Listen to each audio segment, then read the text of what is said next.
नमस्कार मित्रों, कैसे हैं आप सब लोग। आशा करती हूँ अच्छे होंगे।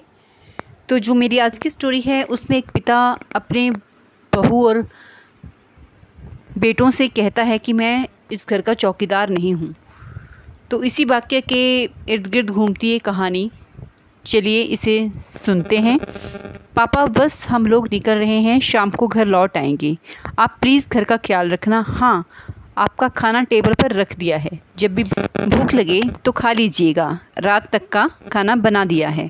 हम लोगों को आने में देर हो जाएगी तो थकने के बाद खाना नहीं बनेगा। हम लोग वैसे भी बाहर खाकर आएंगे। और हाँ, जाते जाते बाहर से ताला लगा कर जा रहे हैं। दोनों बेटे और बहू कहते हुए अपने घर से परिवार के साथ बाहर निकल गए। आज इन लोगों का रिजॉर्ट जाने का मूड है। सुबह से शाम तक वहीं मौज मस्ती करने का इरादा है। एक बार भी नहीं पूछा किसी ने कि हरदयाल जी से कि वो भी जाना चाहते हैं या नहीं। सोफे पर से उठकर खिड़की के पास जाकर खिड़की से नीचे देखा तो दोनों अपनी कारों में अपने परिवारों, अपने बच्चों और बहुओं के साथ अपनी अपनी कारों में निकल गए। थोड़ी देर तक खिड़की से बाहर यूं ही ताकते रहे। उसके बाद उदास मन से हरदयाल जी धीरे धीरे डाइनिंग टेबल की तरफ आए और वहां रखे हुए खाने को खोलकर देखने लगे। कैसरोल में 5 रोटियां, डोंगे में पतली सी दाल और एक प्लेट में सलाद के नाम पर एक प्याज कटा हुआ रखा था। खाने को देखते ही मन में सोचने लगे कि अभी तो सुबह के 8 ही बज रहे हैं।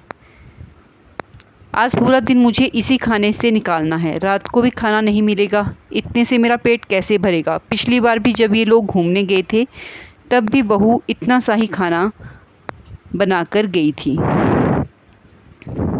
रात को घर पर आने के बाद हरदयाल जी ने सिर्फ इतना ही कहा था कि बहू, मुझे बहुत ज़ोर की भूख लगी है। बस उसी में दोनों बहुओं ने रोना धोना मचा दिया था। और बेटे तो वैसे भी अपनी पत्नियों के आगे कुछ नहीं बोलते, पर आज फिर वही एक लंबी गहरी सांस लेकर अपने कमरे की तरफ आए। कमरे में अपनी पत्नी की तस्वीर देखकर आंखों में आंसू आ गए। एक वो थी जो कभी मुझे भूखा नहीं रहने देती थी, पर उसके जाने के बाद तो सचमुच पेट पर खाने को भी तरस गया हूँ। सोचा था कि रिटायर होने के बाद परिवार के साथ खूब घूमूंगा फिरूंगा, पर यहाँ तो बीमार नहीं हूँ, पर घर में हर कोई मुझे बीमार बनाने में लगा हुआ है। जानता था कि हर बात के 2 पहलू होते हैं, पर कभी इस पहलू के बारे में तो सोचा ही नहीं था।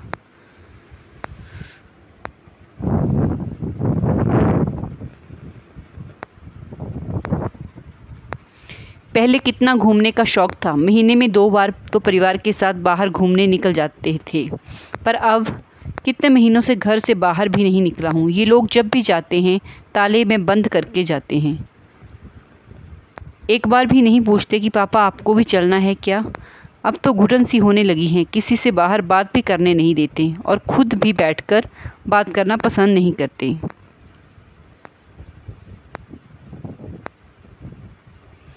आजकल पता नहीं दोस्तों के फ़ोन भी नहीं आते, ना उनका फ़ोन लगता है ना आते हैं। मेरे ही बेटों ने अपने घर का ही चौकीदार बनाकर रख दिया है मुझे। जब हाथ पैर चल रहे हैं तब मेरी कदर नहीं, तो जिस दिन बिस्तर पकड़ लूँगा तो मुझे तो पूछेगा भी कोई नहीं। किसी न किसी निर्णय पर तो पहुंचना बहुत ज़रूरी हो चुका है।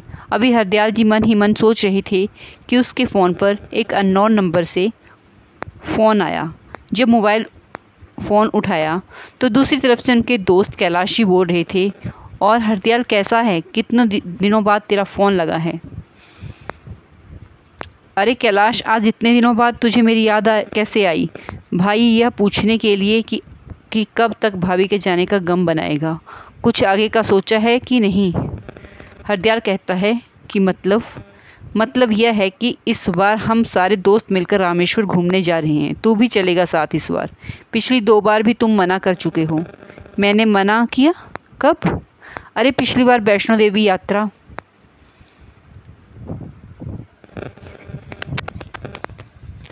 पर गए थे, और उससे पहले कैलाश मानसरोवर यात्रा पर गए थे। तेरे फ़ोन पर फ़ोन लगाओ तो लगता ही नहीं। आखिर तेरे बेटों को फ़ोन लगाया था, तब तेरे बेटों ने कहा कि पापा मना कर रहे हैं। अब मम्मी के बगैर उनका कहीं मन नहीं लगता। इस बार मैंने किसी और नंबर से फ़ोन लगाया तुझे। कमाल है, ये नंबर तो लग गया। सुनकर हरदयाल जी भी बड़े हैरान हो गए।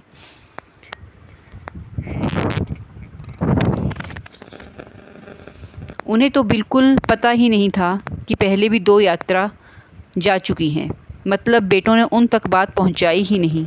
और फिर उनका मोबाइल, अरे क्या हुआ, जवाब तो दे। अचानक कैलाश जी की आवाज़ सुनकर हरदयाल जी की तंद्रा टूटी। अरे हाँ, इस बार ज़रूर जाऊंगा। कितना क्या पेमेंट देना है वो बता दे, मैं डिपॉज़िट करा दूंगा। चल, मैं तुझे अपने व्हाट्सएप ग्रुप में शामिल कर लेता हूँ और वहीं सारी डिटेल भेज दूंगा। और रही बात पेमेंट की तो तू बाद में दे देना। कम से कम तूने हाँ तो की। वैसे भी हम कल ही रवाना हो रहे हैं और तेरी टिकट हमने पहले ही करवा ली है। अगर तू फ़ोन नहीं उठाता तो आज तेरे घर आ जाते। अच्छा ठीक है बाबा, पर डिटेल आधे घंटे बाद भेजना। चल फिर फटाफट से तैयारी कर ले, कल सुबह ही निकलना है, कहकर कैलाश जी ने फ़ोन रख दिया। कैलाश जी के फ़ोन रखते ही हरदयाल जी ने अपना फ़ोन चेक किया। हरदयाल जी ने देखा कि उसके अधिकतर दोस्त उसमें ब्लॉक हो रखे थे। उन्हें याद आया कि पिछली बार बच्चों को मेरे भरोसे छोड़कर चारों ऊँटी घूमने गए थे।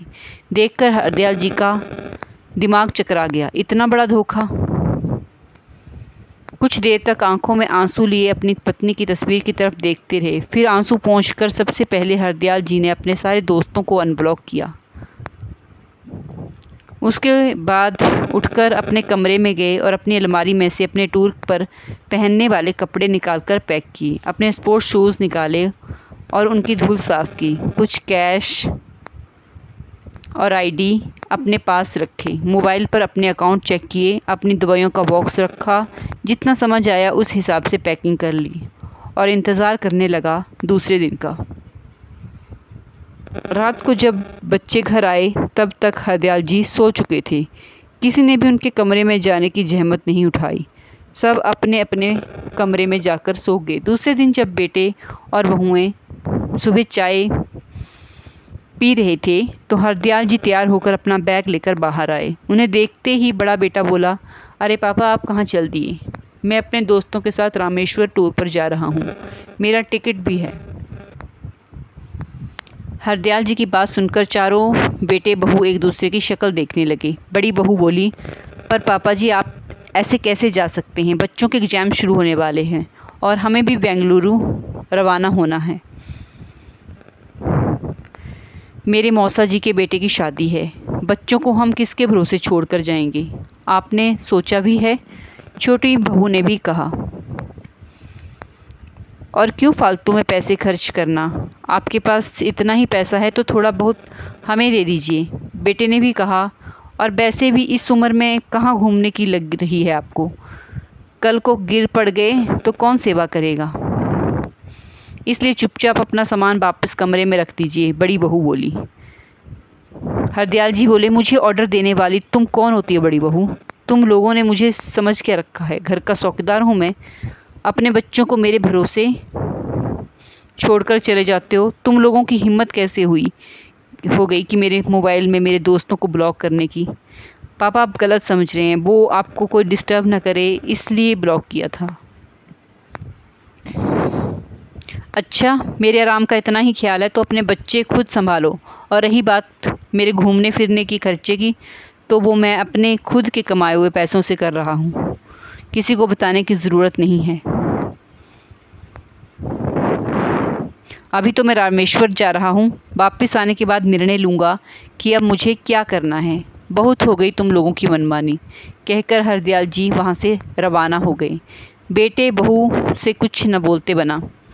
आखिर सब यही सोचते रह गए कि पापा आखिर क्या निर्णय लेंगे आकर।